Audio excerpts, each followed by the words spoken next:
Hey guys, welcome to a new episode of my Phantom Galaxies alpha testing, and today I'm going over episode 2, The Shining Star. In this episode I'm also going to showcase a new starfighter, the Kant Breacher unit, so stick around till the end of the video to see all of its features. The story picks up where episode 1 left off, as Wilhelm returns to Halberd 1 from the data rescue mission after surviving that massive Xanoran pirate ambush. The first task is for you to choose a wingman, and I found that Charlene, although a hothead, has the funniest lines and replies while also providing real support in battle as she engages freely and peels enemies off your tail. You're Charlene, right? They told me I should be careful around you. Oh, jeez. You knock one idiot out because he's running his mouth and you get marked for life. What do you want? I was recently transferred here, and I'm in the market for a wingman. Or wingwoman. You're the ensign everyone's been talking about.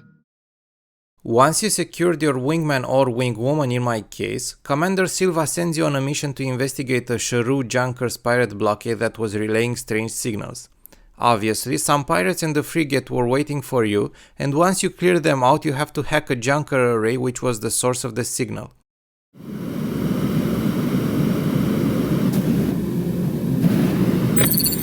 Looks like we've arrived. Just another array. Seen one, seen them all. Commander Silva, we're at the specified location. You once again get to use the hacking drone, one of my favorite mini games in Phantom Galaxies, and this one is more challenging as you have to guide your hacking drone through a maze of lasers and space mines in order to reach the signal source. Hacking it requires you to solve another puzzle, this one more complex.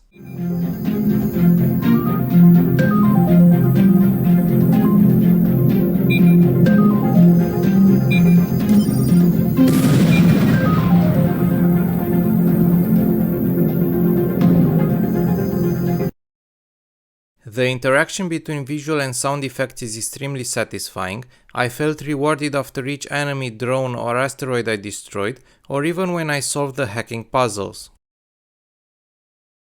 Your next mission follows the Xanorra Collective storyline and requires you to investigate one of their bases on planet Naraka.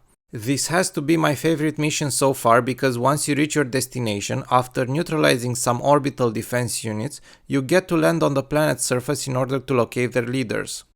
While on the planet's surface, you can only use your mech form and weapons, and the sprint ability becomes a boost that propels you in a certain direction, gliding over terrain. You'll encounter several defense units, turrets and a couple of ground mechs, which will provide enough experience to get to at least level 6. I have allocated the extra skill points in improving both laser, ballistic and explosive weapons, as well as their accuracy. Quick reminder that enemy missiles fired at you can either be dodged or destroyed by shooting them down.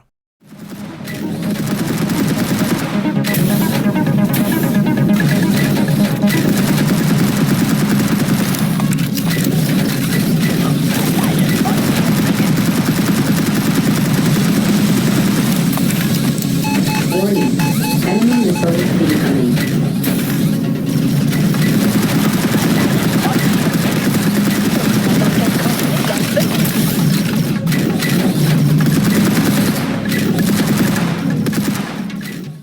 Once you take down all the energy sources, you will face the final boss, Cliff Piedrabuena, one of the Xanoran leaders.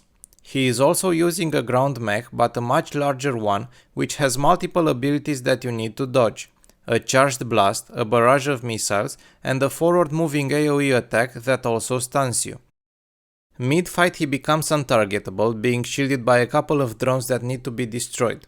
The best tactic I found is to use your primary gun attack in the first phase of the fight and use all your warhead missiles in the second phase of the fight, as you'll have more things to dodge then. Once you defeat the ground mech, the enemy leader flees in an escape pod.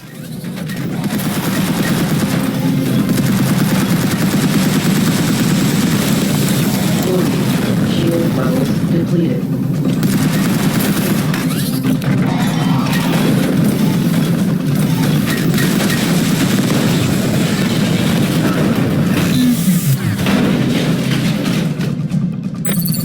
You'll never catch me, Rangers. This fight is far from over. The next mission takes you back to the Shining Star trading post to get an assignment from Merchant Zoron. The Junker blockade ensign. Did I tell you that I detest this Junker blockade? I do. They have taken one of my vessels, and while I would like to have it back, what I really need are their plans for the rest of my fleet.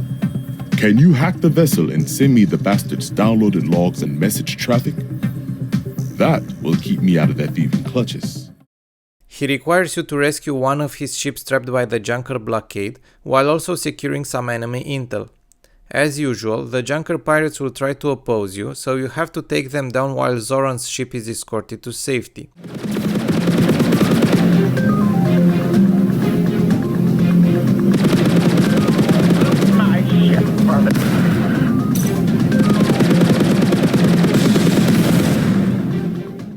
The hacked data contained information about an alien artifact being moved by a Xanoran fighter, so you're sent out to recover it.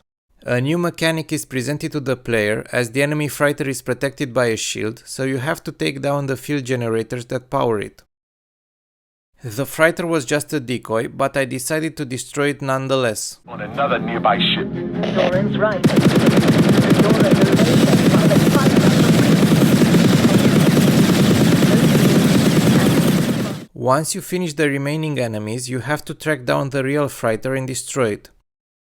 The easiest way I found was to blast all my warhead missiles immediately at it, because if you wait longer the ship will get shielded by charger drones which need to be destroyed while you're continuously being targeted with missiles.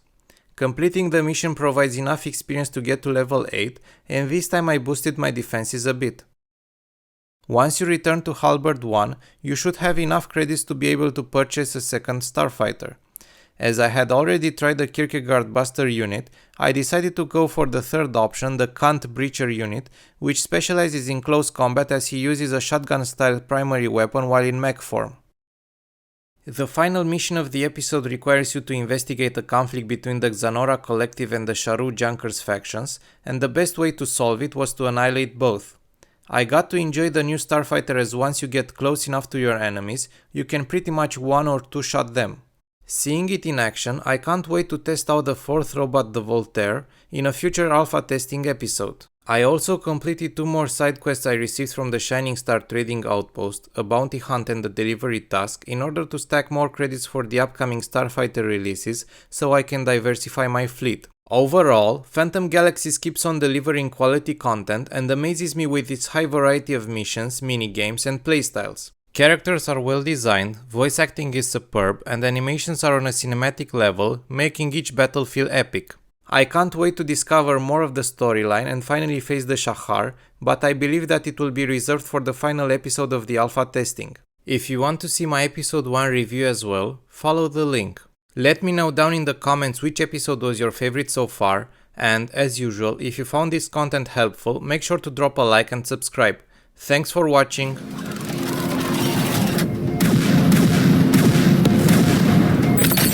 I have a new mission priority coming in, so return to H1 and await further orders.